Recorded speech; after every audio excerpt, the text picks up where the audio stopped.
আসসালামু আলাইকুম, স্বাগতম জানাচ্ছি। আমি মিজানুর রহমান। পালিয়ে ভারতে আশ্রয় নেওয়া আওয়ামী লীগের নেতাকর্মীরা সে দেশে বসে কী করছেন তা নিয়ে একটি প্রতিবেদন প্রকাশ করেছে সে দেশের একটি সংবাদ মাধ্যম দ্য প্রিন্ট। সেই গণমাধ্যমের কিছু অংশ আমি নিয়ে কথা বলছি। দৈনিক প্রথম আলোতে প্রকাশিত।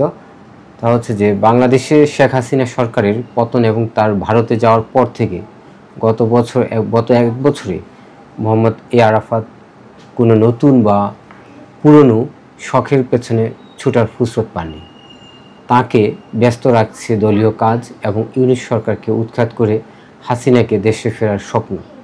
তার দাবি অধ্যাপক মোহাম্মদ ইউনূসের সরকারটি অবৈধ।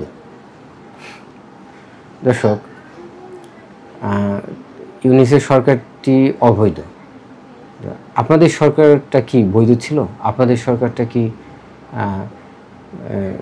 কেমন ছিল? তাহলে এই গণ অভ্যুত্থানটা হলো কি করে? কেন হলো? এত মানুষের ঢল, সর্বশ্রেণীর মানুষ এভাবে সবাই রাস্তায় নেমে আসছে, এই অভ্যুত্থানটা কেন হলো? তা আপনাদের সরকারটা কি খুবই বৈধ ছিল? সেটা কি সেই 15 বছর যেভাবে মানুষকে যেই গুম খুন, তারপরে জ্বালাও পোড়াও, নানান ধরনের মামলা হামলা দিয়ে একটা অপশাসন করে মানে একটা বিচ্ছিরি একটা অবস্থা ছিল, তো সেটা কি খুব অবৈধ? সেটা কি খুবই বৈধ ছিল? একটা প্রশ্ন থাকে। তো এখানে আরেকটা বিষয় হচ্ছে যে আবার পৃথিবীর মধ্যে এটা নাকি সবচেয়ে খুব ভালো নির্বাচন ছিল। তাহলে ভালোর সংজ্ঞাটা কি? সেটা কি আপনাদের সেই যদি বলেন যে আপনাদের সেই সরকার বৈধ ছিল, তাহলে এর সংজ্ঞাটাই তো পাল্টাতে হবে। আমি বলবো যে এখানে আপনার গণতন্ত্র, তারপর সংবিধান, মানবাধিকার, তাহলে এগুলো কি কোথায় যাবে? এগুলো তো সবই চেঞ্জ হতে হবে। সব কিছুকে একটা চেঞ্জ করে নিয়ে আসতে হবে। কোথায় মানবাধিকার যাবে, কোথায় গণতন্ত্র যাবে, কোথায় সংবিধান যাবে, সব কিছুকে ভুলুণ্ঠিত করে নতুন করে সব কিছু সংজ্ঞায়িত করতে হবে। তো আপনারা ভুলে গেছেন যে নির্বাচন যে একটা অবাধ, সুষ্ঠু এবং নিরপেক্ষ হতে হয়, সেই সংজ্ঞাটা এই 15 বছরের সেই দুঃশাসন এবং সেই ক্ষমতার দাম্ভিকতায় সব কিছুকে আপনারা ভুলে গেছেন। যে একটা সুষ্ঠু, অবাধ, নিরপেক্ষ যে নির্বাচন হতে হয় আছে কিছু, সেটাও আপনার সেই 15 বছরের দাম্ভিকতায়, অহংকার, দাম্ভিকতা এবং ক্ষমতার লোভে সেগুলো আপনারা ভুলে গেছেন। এটাই হচ্ছে আসলে মূল কথা। তো আজ আপনাদের অবস্থানটা কোথায় আছেন? দেশ থেকে সবাই তো বিতাড়িত, সবাই সে বিতাড়িত আছেন। এমনটি কি হওয়ার কথা ছিল?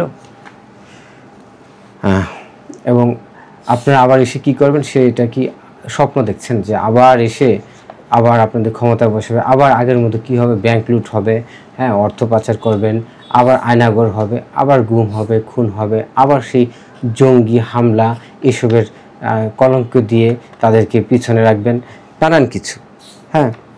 তো এখন একটা কাজই আপনাদের সেখানে বসে বসে অনলাইনে আলাপ করা, ষড়যন্ত্র করা এবং দেশকে কীভাবে অস্থিতিশীল করা যায় ওইরকম একটা কিছু, এবং ষড়যন্ত্রে সর্বদা লিপ্ত থাকা। তো এইসব কাজ করার জন্য যাবতীয় সব কিছু তো আছে, অর্থ, টাকা পয়সা, এগুলো তো আপনারা কম ইনকাম করেননি, এবং এর জন্যই এই বিষয়গুলো আপনারা এখনও চালিয়ে যাওয়ার চেষ্টা করছেন। তো আমি এখানে সংবাদের আর কিছু অংশ আছে যেটা আমি আরেকটু পড়ে শোনাই। যে বাংলাদেশের এই সাবেক তথ্যমন্ত্রী টেলিফোনে ভারতীয় সংবাদ মাধ্যম দ্য প্রিন্টকে বলেন, হাসিনা চলে যাওয়ার পর থেকে বাংলাদেশ এক অতল খাদের মুখে দাঁড়িয়ে আছে। আমার একটাই লক্ষ্য, বাংলাদেশে আবার সব কিছু ঠিক করা। এখন আমার সত্যি কোনো শখ নেই, কোনো খেলাধুলার সময় নেই, অথবা অন্য কোনো বিনোদনের গা ভাসানোর অবকাশ নেই। থাকবে না তো আর কিছু, আপনাদের অবকাশ থাকবে না। আবার সেই গুণখুম, আবার সেই আয়নাঘর, আবার সে আগের মতো সব কিছুই চাচ্ছেন, সেই ক্ষমতা। এই জন্যে আপনাদের ঘুম থাকবে না। আরেকটা বিষয় হচ্ছে, এখানে বাংলাদেশে রাজনৈতিক কর্মসূচির পরিকল্পনা করা এবং নির্বাসনে থাকা আওয়ামী লীগের জ্যেষ্ঠ নেতা ও তৃণমূল কর্মীদের সঙ্গে প্রতিদিন যোগাযোগ রাখা ওনার কাজ। হাসিনার পথ ধরে আওয়ামী লীগের যেসব জ্যেষ্ঠ নেতা ভারতে চলে গেছেন তাদের একজন আরাফাত। ছাত্র জনতার অভ্যুত্থানের মুখে গত বছর 5 আগস্ট শেখ হাসিনা সরকারের পতন হয় এবং হাসিনা দেশ থেকে পালাতে বাধ্য হন। তো তারপর গত 1 বছরের সাবেক মন্ত্রী এবং আওয়ামী লীগ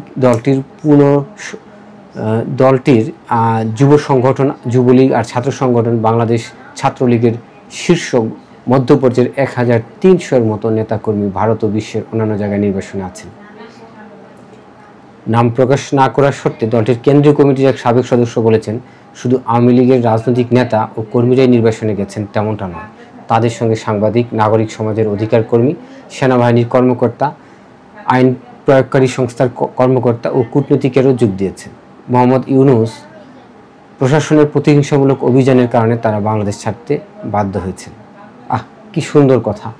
তো সবাই জানে তারা কেন আসলে দেশ ছাড়তে বাধ্য হয়েছে, এটা সবাই খুব ভালো জানে। আপনাদের মতো ওইসব আয়নাঘরের জন্য, লুটপাটের জন্য,